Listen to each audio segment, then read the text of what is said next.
this is Eva from The Charm of It, and I thought I would do a demonstration of how I seam my sweaters together. I use mattress stitch because that was the technique recommended when I was Googling it the first time, and I found it so much fun that it's what I do all the time now. I know a lot of people are afraid of seaming, but it's interesting because the alternative, at least when you want to set and sleeve, is to pick up stitches. And if you can pick up stitches, you can seam. It's the same idea. If you can't pick up stitches, that's okay. I'm still going to teach you how to mattress seam, and the knowledge that you learn will help you when you're picking up stitches. So a lot about what makes mattress seaming fun and easy and magical is taking a little bit of preparation when you're doing the knitting itself, right from the beginning when you cast on. So even if you're working in ribbing or lace or any other kind of pattern, make sure that your very edge stitch on both sides, because this makes it easier to pick up stitches too, is always in plain stockinette. So knit the right sides, purl the wrong sides. If you're knitting in the round, which would make it kind of difficult to seam, but I don't know, just in case, then you would knit all the stitches. And you do this because it's much easier to see what you're doing in stockinette stitch. And so it just makes it simpler for you when you're mattress seaming or picking up stitches. So in this case, I have a sweater to seam together. And this is the back. I have not blocked this beforehand. Blocking beforehand makes it easier. I did that on all my early seamed projects, but now I've been seaming for a while, and so I just seam everything before I block it so that I don't have to wait and block twice before I can wear it. And here's the front. They're already joined at the top, and that's because I used a 3-needle bind-off instead of seaming the top, but it's up to you which one you do. Okay, so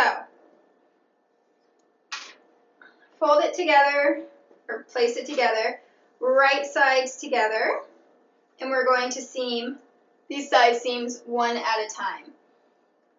And what I usually do is when I cast on, sometimes I'll leave a long edge for seaming, but a lot of times I'll just leave a normal edge, and then later I take spare yarn. And if you're playing yarn chicken, you can actually use mattress stitch in a different colored yarn, and it does not show. Okay, so, there we go. This is the one that we're going to talk about, I guess. So in order to decide how long to go, I measure the length of the seam that I want, and then I just do triple that.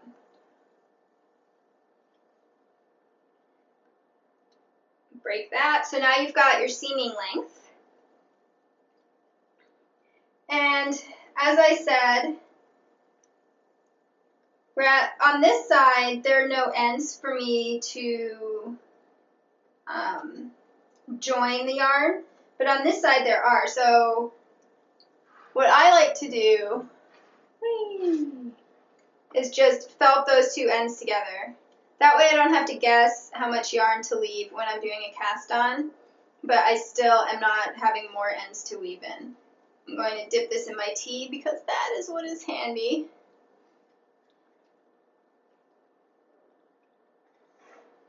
That's what I get, staining it with tea leaves. Okay, and then once both ends are wet, you kind of overlap them. Felt it together.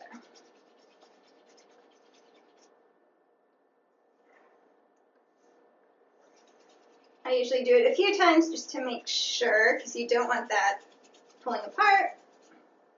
And then you tug on it, and as long as it doesn't break, it's joined. Okay, so that's one of the things I do.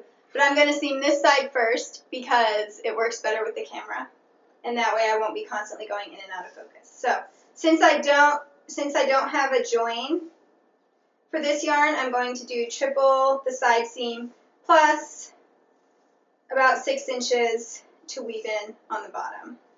Although luckily, when you do a tubular cast on, you can just hide that end in there.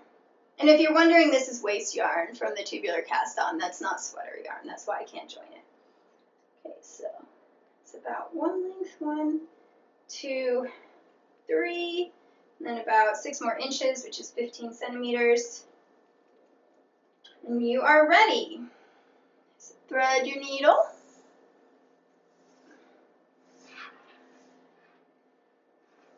Start at the end where you care more about whether it lines up perfectly or not. In my case, that's the waistband, because no one looks at your armpit. So go in to the first stitch on the very corner on one side, and then on the other side, and mine look a little funny because of the tubular cast on that I use. Then pull your yarn through, leaving an end long enough that you can weave it in later and fuss with this a little if you need to. Okay, now I tend to mattress seam 2 stitches at a time, and you can see that when I knit the front piece, I ended in a knit stitch, and when I knit the back piece, I ended in a purl stitch, right, except for the selvage, remember? So these are the 2 selvage stitches.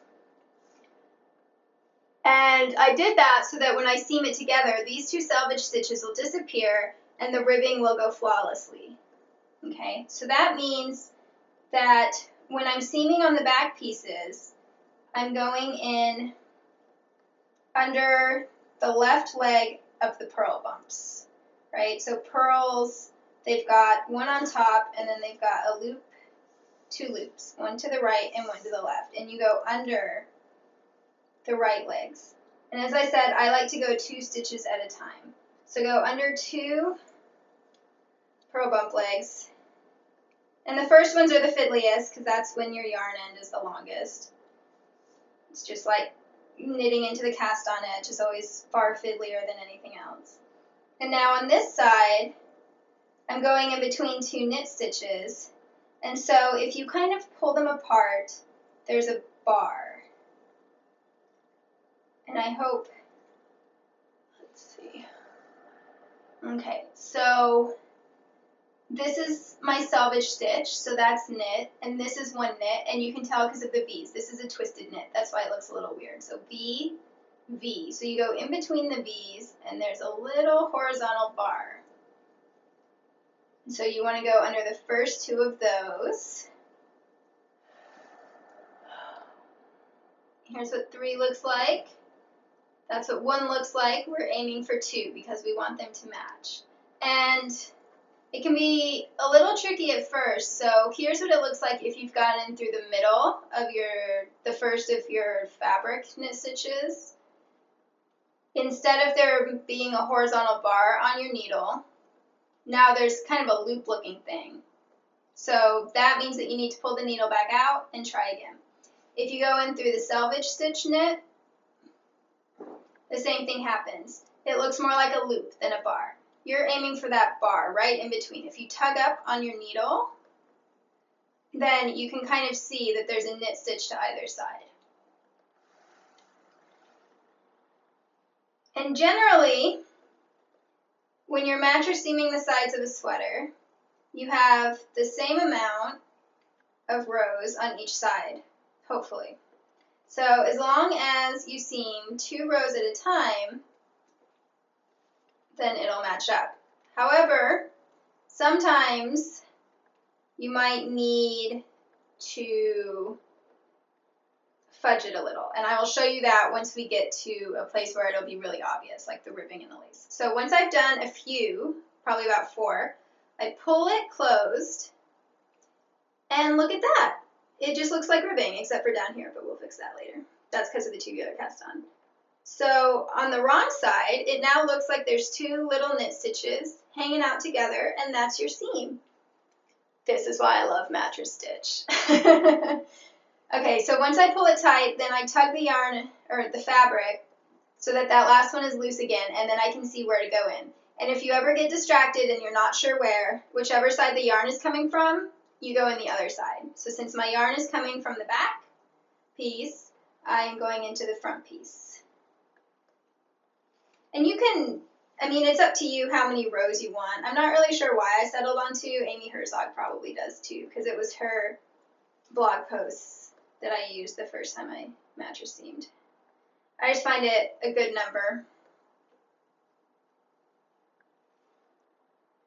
And this kind of mattress seaming, I just love. I find it very relaxing and easy. and magical because you're not easing anything in like you do on a sleeve cap.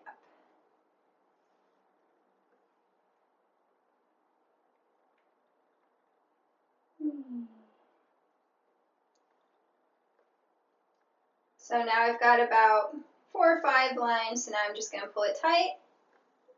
And it's still magic. I love it. It doesn't get old for me. Okay. So, under 2 bars. And this is what it will always look like if you've got a knit stitch right next to your selvage stitch. You're always going to be looking for those 2 horizontal bars. And if you've got a purl stitch, you're always going to be looking for the 2 purl arms.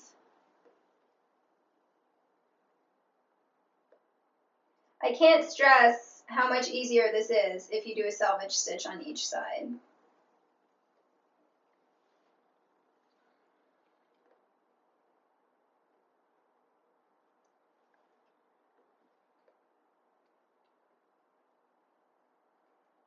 The other nice thing about seaming is if you finish your sweater and then you discover that actually it's a bit bigger than you wanted, instead of seaming 1 in from the edge, you can just seam a few stitches in from the edge and that shrinks your sweater. Okay. I have managed to fix several sweater fitting issues that way. Now you pull it tight and it's disappeared. And now that there's more, I'll show you on the back again. These are your selvage stitches. So they look kind of wonky because they're on the edge, but that doesn't matter because they're inside. Okay, so untug it, untug, that didn't make any sense. Tug it so that it's loose and you can see where you're going, and then go in where you came out last time, and go up 2 more. In where you came out last time, and go up 2 more. I am now approaching where the ribbing gives way to the lace. So I want to make sure that the ribbing matches here. And so all I do is I stop mattress seaming for a second, and I look to see, and it looks like I've got the same amount of rows on both sides. So I can just keep mattress seaming as I usually do. If I had a couple extra rows on this side, then all I would do is instead of going under 2 legs, I would go under 3 legs, and then still only go under 2 legs on this side. And so that's what I would do if this side was longer. If this side was longer, I would do the opposite. I would go under 3 bars on this side and 2 bars on that side. And if you only do it a few times, then it won't pucker. It'll still look neat. Okay, so now I'm at where the lace and ribbing have joined, and I'm going to tug it closed, and that looks pretty good to me. Hurrah! I do not always have that amount of matching when I'm seaming sweaters, just to let you know. So it's perfectly okay for it to not match identically because, as I said, you can just go under 3 and then under 2 or vice versa. If there's a major difference, I would pull my mattress seaming back, but if it's a minor one, I fudge it. So now we're ready to go into the lace, and in this case, we're dealing with stockinette or 2 knit stitches next to each other on both sides from now on. So I'm going to be looking for those bars. Hopefully my hand isn't blocking your view. And in this case, I do pull the yarn through on every pass, and that's because since I'm working with a fairly long yarn end, there we go, is that 2? Yes, 1, 2. Okay, since I'm working with a fairly long yarn end, that makes it so that the yarn isn't tangling up on itself and knotting itself from the constant pulling. Okay, and in this case, what I did was I put yarn overs right next to the selvage edge on the front, but I left 1 knit stitch in between on the back, and that was to mimic these patterns where there's a yarn over on each side of a central knit stitch. So that does make it a bit trickier to seam because it's a little harder to count how many rows you're going into at once, but we're going to hope for the best. And The nice thing is you can always take out your mattress seaming and redo it. So it's not like you've destroyed your sweater if you don't get it right the first time. And see, there's that knotting I was warning about. And then up through, up through. I'm just checking to make sure I'm still in the focus box. There we go. Pull it tight. And let's see, you can't see that yarn over really well, but that's just inherent from the knitting. And the yarn overs are matching up so far, so I'm still on track. I think the other key to enjoying mattress seaming is knowing that it's not going to take 5 minutes. It usually takes me about 20 to 30 minutes for a side seam and more like 40 minutes to set in a sleeve. So since I know that, I don't start to get impatient. Okay, so that's where we are right now. Still looking pretty good, I think, as far as lining those motifs all up. Let's see. This side looks like it might be getting a little higher than this side. So once I get to these yarn overs, I'm going to start making sure that they line up identically. So since this side looks like it's a little higher, I'm going to go ahead and take 3 bars instead of 2 this time. And notice that that puts my needle out in the first yarn over. So this is what I mean by you can fudge it. So now you know that when you go to this side, your needle needs to come out level with that first yarn over. And in this case, 2 bars did that. But if you need to, you can do 3 bars. Okay, moment of truth. Pull it snug. My yarn overs line up. Yay! On to the next one. And don't assume that just because you're using a knitting pattern that is seamed, the designer has written in the selvage stitches. I've used knitting patterns that called for seaming that didn't include having plain knit selvage stitches, so I just added them. But that's something to look at when you're first reading the pattern. Okay, time for magic again. Ah, look at that, it's a chevron. Sorry. This project has been on my needles for quite a while, so seeing it come to fruition is really exciting. This is why I knit. Uh-oh, yarn snarl. Your yarn does need to be able to put up with a certain amount of jerking. This is a woolen spun yarn, but it's a tightly plied yarn. I tried seaming with Alice Starmore Hibberdie 2-ply, and it kept breaking on me, as did Brooklyn Tweed Loft. They're fingering weight 1. So in that case, just use a different yarn. Okay, so we've come to the next yarn over stop, and as you can see, this side is a little higher now. So I like to stop beforehand and evaluate that. So I can add an extra row to cover myself there. Then go into here. Can't tell if that's supposed to be a yarn over or not. I don't think so. And then to here. And this next one puts me inside the yarn over with just 1 bar. And on this side, it's going to take 2 bars. Can you see them? It's going to take 2 bars to get me to that yarn over. So at this point, I've added 2 extra rows. So that's the fudging that I was talking about. And now we just continue on. Off. What I do in that case when there's no pattern matching is I'll stop every 2 or 3 inches, which is 5 to 8 centimeters, and just, you know, set my piece out and make sure that the armholes, there it is, that the armholes are still the same distance, like that. And if it looks like one side is longer than the other, then I take more bars from the side that's longer. Ah, there we go, it lights up again. Yay!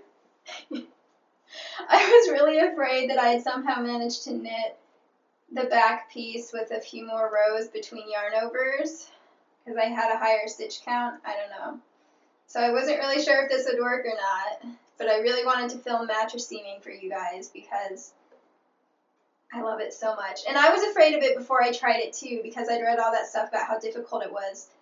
But once you know how to read your knitting, it really is not difficult. It's time consuming, but that's what audiobooks are for.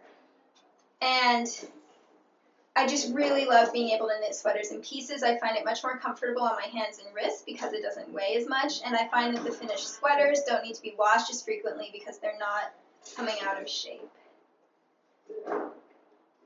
So I just feel like it's nice to be able to knit sweaters however you like without fear. Does that make sense? So that's why I would encourage everyone to learn seaming.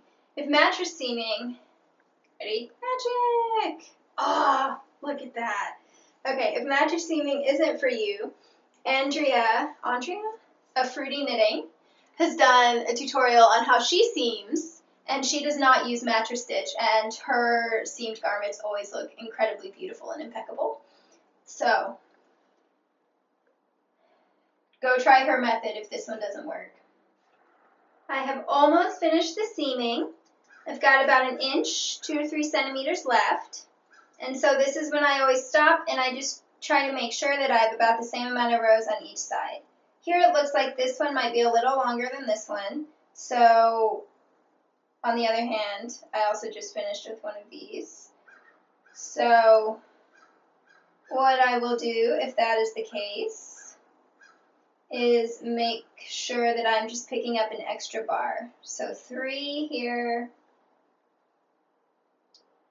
versus 2 here.